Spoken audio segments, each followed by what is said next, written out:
Hi, I'm DJ Sixsmith. You're watching The Sit Down. Great guest here with us today. It's the one and only Kathryn Hahn. How are you? Such a pleasure to be here. Very nice to meet you. Nice to meet you. This is a pretty wild time for you. You got Miss Fletcher coming out. I've seen a bunch of things you've done in the past. Oh. How's everything going?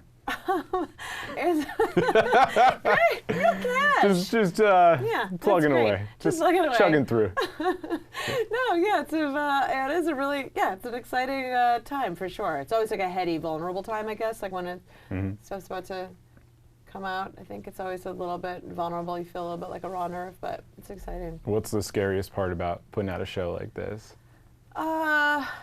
I mean, just because you've, it's the experiences. It's all, it's always that. It's always like I've never had some.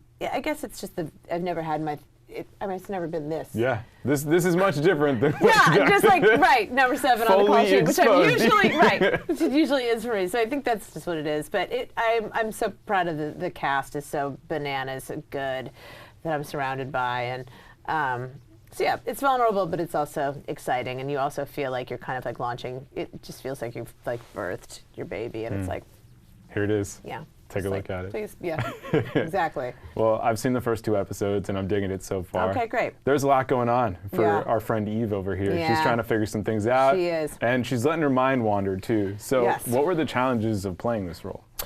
Well, it's like I would describe the show.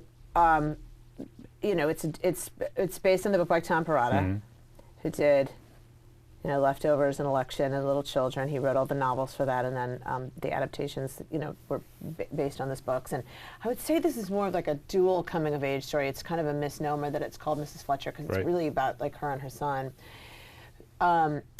She's a single mom. Her son is college-bound, and it's kind of like on the eve, no pun intended, of like him leaving for college.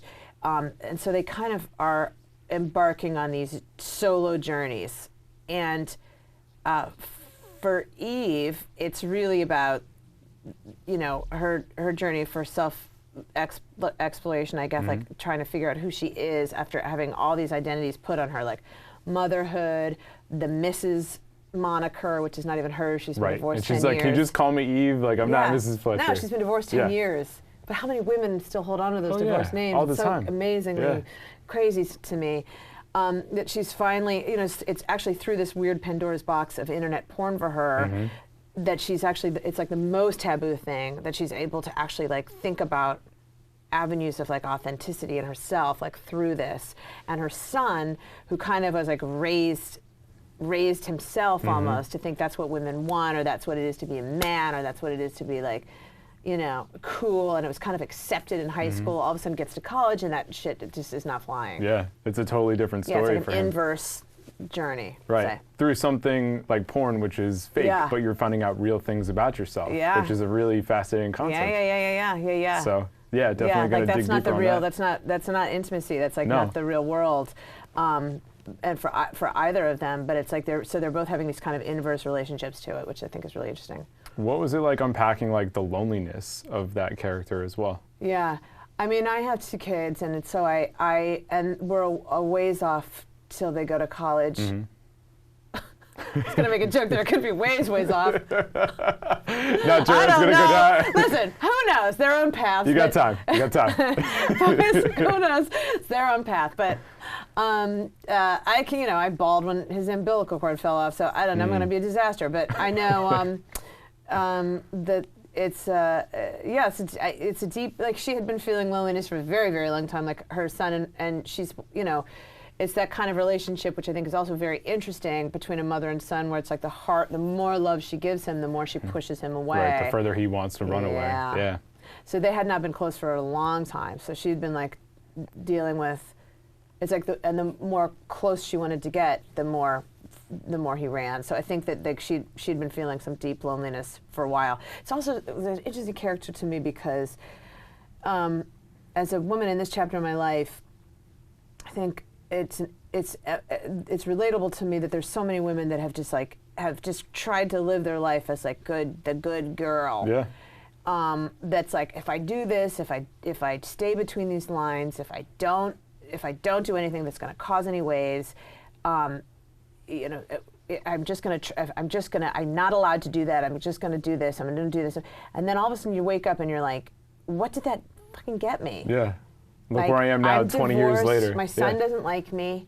I'm working in a job that I don't like. I did everything for him. He still doesn't appreciate yeah, it sucks. Sucks. Yeah. So I think that there's like kind of a bravery in, and without any judgment. I'm trying not to have any judgment in it, but like of her trying something new and like trying to fall in love with herself. Like, so anyway, it's kind of rad. Yeah, some people just don't change anything. They just keep doing the same exact thing. It really does take a strong and brave person to be like, I don't want to live like this anymore, and I need to do something about it, because some women never realize that. Some men never realize that. And the fact that this woman does is a cool thing and an important thing. Yeah. No doubt about it. So you're the #1 on the call sheet, which is a new experience for you. When you think about your previous experiences with ones on the set, what did you learn from them, and what did you take to your set? I mean, it's weird because I never like took that, it's like I couldn't really, to me, I'm always like an ensemble. I started that way, like come from theater. It's like you're only. You're just a part of the squad. Yeah, part of the squad. Eye contact, you gotta throw the ball, you gotta be able to catch it. You have to, or else the whole thing falls apart. Yeah, so. gotta be ready. Yeah. Definitely. So you went to Yale for your MFA. We had Sanaa Lathan here. She did the MFA. Oh, yeah. It's like a really, right? It's a really small program. Like it's not an easy thing to get into. What was that experience like for you? I mean, I went later too. I didn't go right out of undergrad. I had a couple years of flailing around in New York City working at a hair salon as a receptionist. Oh, wow. How long did you do that? A few years. It was a really fancy hair salon called Guerin, New York, which was an awesome gig. But I was definitely the hair salon they all. I was trying to act, and it was really hard. I was like hustling the backstage. Do you remember that was like a newspaper that you would get auditions? You look at the classifieds. Yeah. Yeah. We used to laugh about the no pay nudity ads. You're like, oh please. So anyway, we would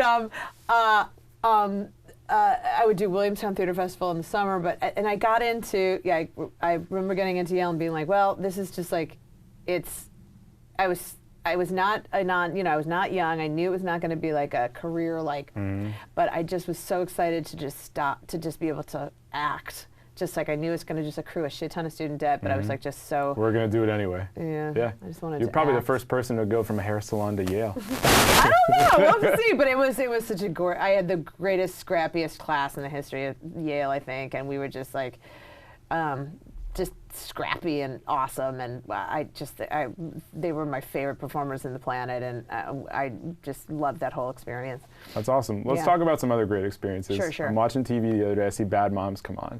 Your character in that one, I mean, that's just completely letting loose and just saying, screw it. This is who I'm going to be. Yeah. What was the best part of that experience? I mean, I think that's it. I think it was like there's something, there's always something a little bit aspirational, I think, that I can never really be in my real normal life in a lot of these parts. Can't be a bad mom like that. No, I mean there's something a little bit aspirational for all these people that I get to play. I think that I just like don't have the bravery in my real life that I have somehow I guess when I'm acting. But that was a crazy ball. I mean, there's something so special about that script, and they touched on something like so. I was like, like there was just something I knew that was just like, just like deeply funny. I know their why. I know Scott Moore, who was one of the directors and writers. His kid goes to my kid's elementary school, so I know him pretty well, and his wife, so I know her very well, and I knew what a love letter it was to her, and I was just so excited to get in there. I love the two other women. Yeah, that was a ball and a half for sure. That's awesome. Yeah. Obviously, Step Brothers is one that comes up a lot. We were just talking about it before. Like, didn't do well at the box office. So crazy. Pops all these years later. Like, what was the wildest? Did it ever do well at the box office? Did it build? I don't think know. so. I know it didn't. It's so I think it was later. Because in my mind, it was like. It was a big thing in your life, right? Yeah. Yeah. I mean, it's a huge thing in my life, but I was at a point in my life when I wasn't even thinking about box office. You know what I mean? Like I wasn't in a place that I had to care about like Mondays. No, you were just like, I did the movie. Yeah, I thought it was like, funny. I got to work with, frickin' Will Ferrell and John C. Reilly and Adam McKay and Adam Scott, all these, Mary Steenburgen and Richard Jenkins. Like it was crazy, and to be able to play that part, and like it just felt like anarchy. Like that was just the most punk rock experience to me. Like that's why it was so freaking fun. It's like I never thought that you could do that, like blow up a script. Yeah. in front of the director and have him willingly want you to do it. Like he was like, just blow it up, blow it up, blow it up. Like it was the most fun. Yeah, that was crazy. That's cool. And then you got Adam on Parks and Rec. Which is a fun and we're still good pals. I love him madly, and he's in such an incredible, and to see like what he's been able to do and his like I'm so excited for him. He's such an incredible actor. That's cool. And then on the series side, Revolutionary Road was one where like really deeply moving. What was that experience like? That was the same summer as I did Was it really? Step Brothers. Oh my gosh. It was such a trip. That's a really intense movie. It's a we were just talking about that movie. That's a very intense movie, yeah. Michael Shannon and David Harbour, who played my husband, who's also just excited to be able to see where that trajectory has gone because he's such a phenomenal performer. And just Kate Hudson, exactly. Kate Winslet. God, different genre. Kate, oh my God, memory play. Kate Winslet, who is just like, just so extraordinary. And Leonardo DiCaprio, like the two of them are just open hearts in that movie. Just are so vulnerable. Yeah, I love that movie. Definitely. When people check out this show, what do you want them to walk away thinking? Oh, I want them to walk away just like, I mean, I would love them to walk away with just a little more empathy for people who are, for people's authentic selves, who are people who are expressing their authentic selves and who are walking in their authentic selves, and for people to have a little more bravery to express their authentic selves. Yeah, perfectly said. Yeah. Kathryn, really nice to meet you. A pleasure. Thank you so much. That was awesome. All right, that's Kathryn. I'm DJ. See you next time here on The Sit Down.